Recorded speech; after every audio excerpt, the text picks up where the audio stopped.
soroti proyek Midien Jalan contoh nyata tumpang tindihnya kewenangan. Siapa yang tak senang ketika sarana prasarana pembangunan diperbaiki? Namun nenek moyang kita pelaut bukan pembalap, jadi jangan ngawur. Seperti halnya tidak memiliki kewenangan adalah perbuatan sewenang-wenang. Harus bisa pahami status jalan nasional, jalan provinsi, jalan kabupaten, maupun jalan tingkat desa. Membuat aktivis. Satu ini soroti terkait kewenangannya. Sabtu, 4 Desember 2022. Mari kita simak selengkapnya di Arjuna News yang mengabarkan lebih dari sekedar berita.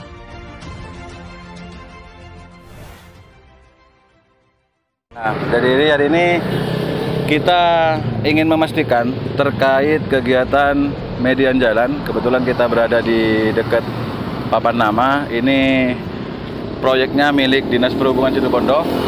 Jadi pembangunan separator jalan yang bersumber dari dana alokasi umum. Jadi di sini kita ingin memastikan. Jadi satu, yang pertama terkait status jalan.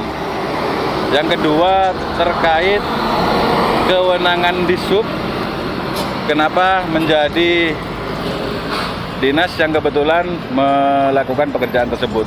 Karena setahu saya Disub ini sudah dicabut semua kewenangan terkait pembangunan jalan. Jadi hanya terkait seputaran ketertiban lalu lintas itu. Dan di sini kita juga ingin memastikan yang pertama, proyek ini berada di jalan milik provinsi.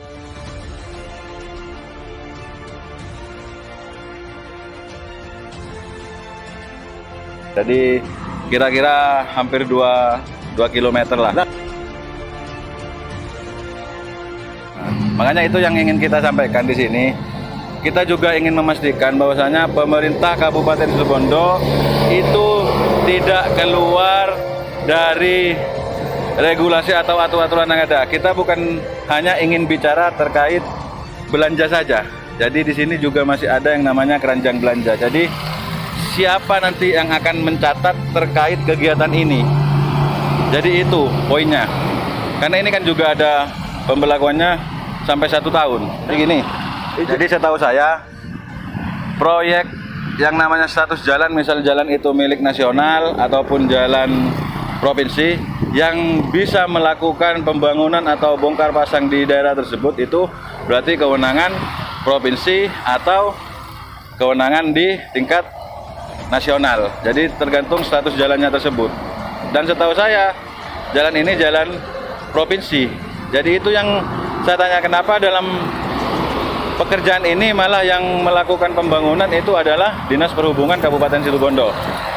Jadi dasarnya apa sehingga Disub memberanikan diri melakukan pembangunan di status jalan yang bukan milik Kabupaten Situbondo. Status jalan yang bukan milik Kabupaten Situbondo.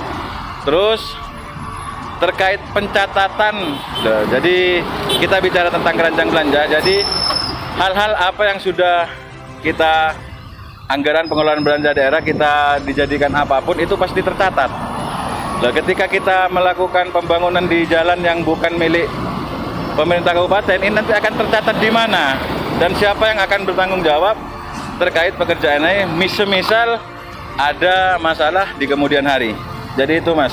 Jadi nggak apa, bisa dilihat buat teman-teman yang kebetulan hadir.